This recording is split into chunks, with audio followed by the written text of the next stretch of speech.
Welcome back to our program Digital Economy on 89 HD and my very honorable host Sir Tanveer Ahmed Sheikh साहब Lahore chamber of commerce के senior vice president हैं, बड़े seasoned आदमी हैं। Sir आपसे मैं ये कुछ पॉलिसी के हवाले से पूछना चाहता हूँ कि डू यू फील कि जो पॉलिसी अगर प्राइम मिनिस्टर ने कोई रिलीफ की पॉलिसी दी है आप इसे कुछ हद तक अप्रिशिएट करते हैं, क्या आप समझते हैं कि इज़ अ पॉजिटिव स्टेप, या व्हाट डू यू एक्सपेक्ट कि लाहौर चैम्बर ऑफ कॉमर्स क्या एक्सपेक्ट करता है कि इसमें और क्या बेहतरी आ सकती है?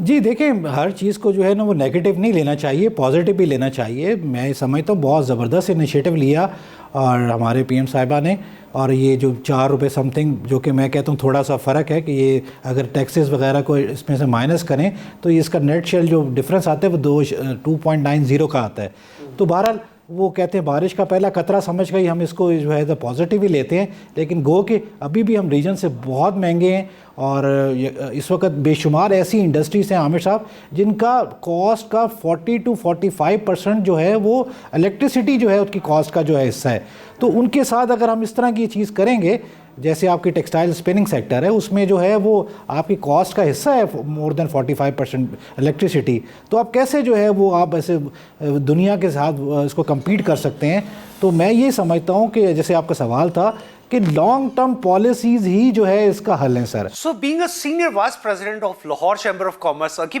आज भी आप गवर्नमेंट से कोई एक अपील करना चाहेंगे तो what should be your like motive कि गवर्नमेंट को इस सेक्टर में कुछ बेहतर करने की ज़रूरत है या इसको ऐसे मज़ीद बेहतर करने की ज़रूरत है? कौन से रिफॉर्म्स हैं जिसके ज़रिए हम मज़ीद पाकिस्तान का cost of doing business, you are representing 45,000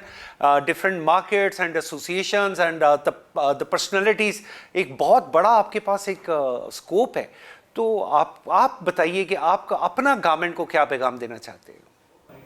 sir हम तो ये कहते हैं कि अगर हम समझते हैं कि हमारे जो है वो एज ए लाहौर बिज़नेस, ये पाकिस्तान की बिज़नेस कम्युनिटी की अगर कोई बात आपको समझ में नहीं आ रही है तो हमारे पास तो दुनिया में एक मिसाल मशहूर है कि आप अच्छे फॉलोअर बन जाएं। हमारे रीजन के साथ हमारे मुल्क हैं जो कि डिफरेंट अच्छा जो है परफॉर्म कर रहे हैं। देखें, जब तक हमारी हर्ट जो है वो कैटेगरी में परफेक्टनेस नहीं आती उतनी देर में तो कुछ भी नहीं हो सकता। आज अल्हम्दुलिल्लाह हमारा जो है वो हमारी आर्मी के लिहाज से, हमारी अफवाज के लिहाज से हम लोग परफेक्ट थे, तो आज अल्हम्दुलिल्लाह हमने मार्का हक भी जीत लिया।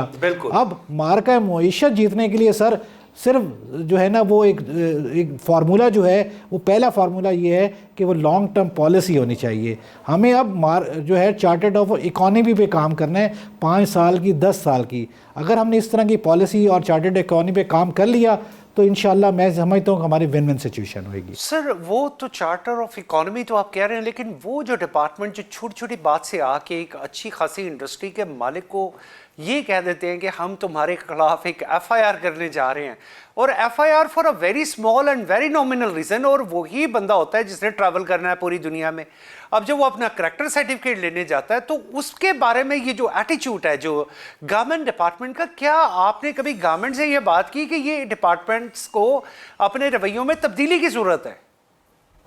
जी मैं देखिए इसमें तो कोई दूसरी दो राय नहीं है, क्योंकि हम लोग तो इत्तेफाक की बात है हमारे लाहौर चैम्बर के अंदर भी एक जो है सेंटर खुला हुआ है जहाँ पर करैक्टर सर्टिफिकेट जो है वो लोग लेने आते हैं, और इसी जो है तकरीबन अब हर एम्बेसी ने इसको भी साथ में मैंडेटरी कर लिया हुआ है। तो मैं हमेशा से हमारा ये मौक़िफ़ रहा है कि खुदारा ये जो एफआईआर का कल्चर है जिसके ऊपर डेंगू के ऊपर भी जो है वो एफआईआर हो जाती है, अगर किसी का छोटा मोटा कोई सोशल सिक्योरिटी का प्रॉब्लम है, कभी किसी का इरिगेशन का कोई प्रॉब्लम है, किसी का एक्सप्लोजिव का कोई मसला है, तो 1 सेकंड में जो है वो एफआईआर हो जाती है। और आगे ही जो है ये चीज़ आया है कि इस वक्त हमारे जो है वो वीज़े लगना और इसके लिए कितने आगे कॉम्प्लिकेशन है, हमारे पासपोर्ट की वैल्यू जो है वो कितनी डाउन हो चुकी हुई है, उसके ऊपर हम खुद जो है वो अपने ऊपर एक और जुल्म कर रहे होते हैं कि हमने ये एफआईआर कल्चर्स को जो है ना बहुत ज़्यादा प्रमोट कर दी है कि हमने रिजल्ट वो एक बड़ा नॉमिनल सी बात कि भाई डेंगी पे उस इंडस्ट्रियलिस्ट पे जिसकी 10-20 अरब रुपए की फैक्ट्री चल रही है और आप उसके मालिक के ऊपर डायरेक्टली एफआईआर कर देते हैं, और वो बेचारा जब करैक्टर सर्टिफिकेट लेने जाता है तो उसे पता चलता है जी मेरे ऊपर तो एक एफआईआर लॉन्च हो चुकी है। तो दिस इज रियली समथिंग मैं भी गवर्नमेंट से ये इसमें आमिर साहब मैं आपको इसमें थोड़ा सा एक चीज़ का इजाफा भी करता चलूँ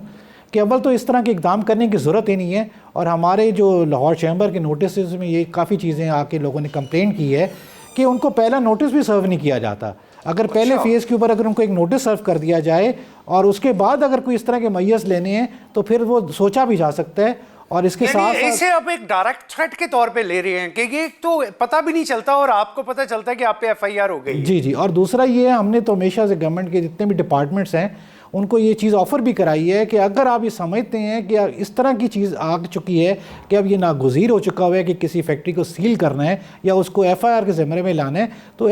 بیچ میں ایز اے میڈیٹر وہ ہم کو بنا لیں. ہم ان کو میک شور کرتے ہیں کہ یہ چیز ہم انشاءاللہ آنے نہیں دیں گے. اس کو ہم اپنے ہی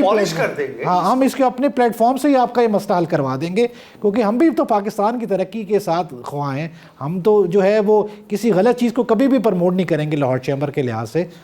بالکل جیسے تنویر صاحب جو سینئر وائس پریزیڈنٹ ہیں انہوں نے ایک بڑی جینوئن اپیل کی ہے گورنمنٹ سے کہ وہ جو ایف آئی آر جو کہ without any warning without any mediation جو کر دی جاتی ہیں کائنڈلی اس کلچر کو ختم کرنا چاہیے اور اس سے بہت نقصان ہو رہا ہے اور it is a permanent threat especially to that industrialist. اور وہ کون سا انڈسٹریلسٹ ہے جو پاکستان کی اکانومی میں اپنا پارٹ پلے کر رہا ہے. سر میں نے دنیا میں دیکھا ہے آپ کا بھی ای وی بزنس سے ایک تعلق ہے. میں نے خاص طور پہ میں نے آبزروڈ ان چائنا وہاں پہ ان کا ایک ٹارگیٹ ہے کہ انہوں نے آنے والے اتنے سالوں میں 30 ملین کارز کو الیکٹرک پہ موو کرنا ہے اپ ٹو 2030. اگر کیلکولیشن یہی ہے تو ایک تو وقت تھا یہی کیلکولیشن تھی جو میرے سامنے تھی اس کو الیکٹرک کارز میں موو کر رہے ہیں ای وی میں الیکٹرانک وہیکل میں آ رہے ہیں. اور اس کا ایک اور بھی چیز ہے کہ میں نے وہاں پہ دیکھا کہ وہ ان پرائسز کو فیکٹری سے بائی کر کے گورنمنٹ سبسیڈائز کرتی ہے. یعنی اگر وہ $10 کی خریدتی ہے وہ $9 کی پبلک کو دیتی ہے اس پہ کوئی ایڈیشنل ٹیکس بھی نہیں لیتی اور $9 کی دے کے ان کا ایک ہی موٹیو ہوتا ہے کہ کسی طریقے سے ہم اپنے فوسل فیول کے والیوم سے اور خاص طور پہ انوائرمنٹ اینڈ فوسل فیول سے جان چھڑوا لے. پاکستان میں ابھی تک الیکٹرک وہیکل پہ آپ کوئی کلیئر پالیسی دیکھ رہے ہیں جہاں پہ گورنمنٹ کوئی ریلیف بھی دو؟ نمبر 1 ریلیف بھی دے رہی ہو, ریلیف ان دا ٹیکسز بھی دے رہی ہو اور مینوفیکچرنگ اور ان پاکستان اس کو سپورٹ کر رہی ہو. جی دیکھیے ویسے گورنمنٹ کا جو پلان تو بہت زبردست جو ہے وہ ہے کہ ای وی کو جو ہے پروموٹ کرنا ہے لیکن میرا یہ خیال ہے کہ اس کے اندر بھی جو ہے تھوڑا سا ایک اس پہ ایک بیریئر لگانا چاہیے کہ یہ جو پالیسی جو ہے ای وی پالیسی جو ہے اس کو مینڈیٹری کرنے کے لیے جب تک ہم اپنے جو او ای ایمس کو اس چیز کے اوپر لے کر نہیں آئیں گے کہ ایک فلاں جو ہے عرصے کے بعد جو ہے اس کو مینڈیٹری ہے کہ وہ اپنی پروڈکشن کو 50% یا 40% جو ہے وہ لے کر جائے as a E we sector میں. لیکن میں انفارچونیٹلی میرے پاس اس طرح کے کوئی فگرز موجود نہیں ہیں کیونکہ میں سمجھتا ہوں کہ جب تک ہم ان کو ایک ٹائم نہیں دیں گے کہ اس فلاں پیریڈ کے بعد اب یہ کنفرم ہے کہ یہ اب آگے نہیں چل سکے گا اتنی دیر میں ای وی ریولیوشن اس طرح سے نہیں آئے گا. اور میں یہ ساتھ ساتھ یہ بھی بتاتا چلوں کہ پاکستان میں اب ای وی انڈسٹری جو ہے ای وی سے ریلیٹڈ وہیکلز جو ہیں اور لوگوں کے پاس اتنی کیپیسٹی آ چکی ہوئی ہے لوگوں کے اتنے زبردست جو ہے وہ جے ویز ہو چکے ہوئے ہیں کہ گورنمنٹ اگر یہ چاہے کہ ودن ایک سال کے اندر بھی جو ہے وہ لوگوں کو کنورٹ کرنا چاہے کہ اب آپ جو ہے وہ پورا ای وی میں very good news for me. I'm little stunned also. لیکن اس میں کیا جیسا میں نے کہا کہ is there any policy to subsidise the price جیسا کہ میں دنیا میں دیکھ رہا ہوں کہ پرائسز فیکٹری سے نکل کے سبسیڈائز ہو کے جاتی ہیں پبلک کے پاس. تو پاکستان کی کوئی ایسی پالیسی ہے یا ابھی تک اس سائڈ پہ نہیں چل سکے؟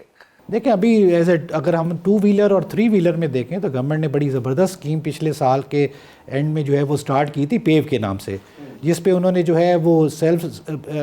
اسکیم کے اگینسٹ بھی ایک سبسڈی اماؤنٹ آفر کی اور اس میں جو ہے وہ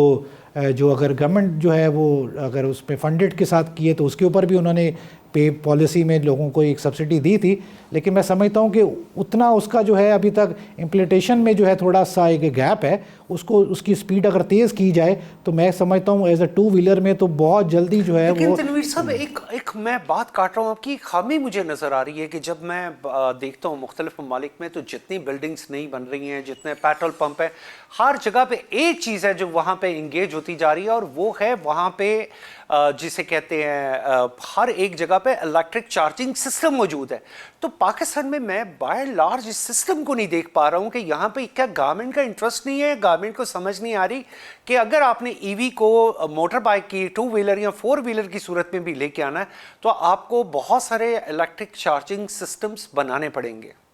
जी बिल्कुल, ये तो सबसे पहले उसका हिस्सा है और हम ये समझते थे कि ये भी थोड़ा सा हम देर हो गई हमको, क्योंकि एज ए इंफ्रास्ट्रक्चर में जो है वो अभी तक उस तरह की सपोर्ट ना मिल सकी। हालांकि गवर्नमेंट ने जब अलाउ किया था कि कोई भी जो अगर ईवी स्टेशंस लगाएंगे तो उनको सब्सिडी जो है ना वो एक प्राइसेस के ऊपर मिलेगा, लेकिन मेरे ख्याल में शायद मेरी इसमें थोड़ी शायद इन्फॉर्मेशन में थोड़ा सा गैप भी हो, लेकिन ज़्यादातर तो इन्फॉर्मेशन यही आई है कि आपके इस वक्त अगर मोटरवेज़ के ऊपर भी एक जो जगह पर अगर किसी पंप लगे हुए हैं तो वो उनकी वो चार्ज एक्स्ट्रा ऑर्डिनरी कर रहे हैं, तो उससे तो उसका कोई फ़ायदा नहीं है। और वो प्रॉपरली पहले फेज़ के ऊपर तो हर जो है वो बेनिफिट आम पब्लिक तक नहीं पहुंच रहा जैसे पहुंचना चाहिए था। We have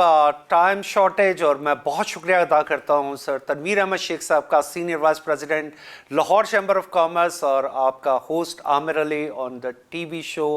diplomatic economy. Thank you very much, stay with us.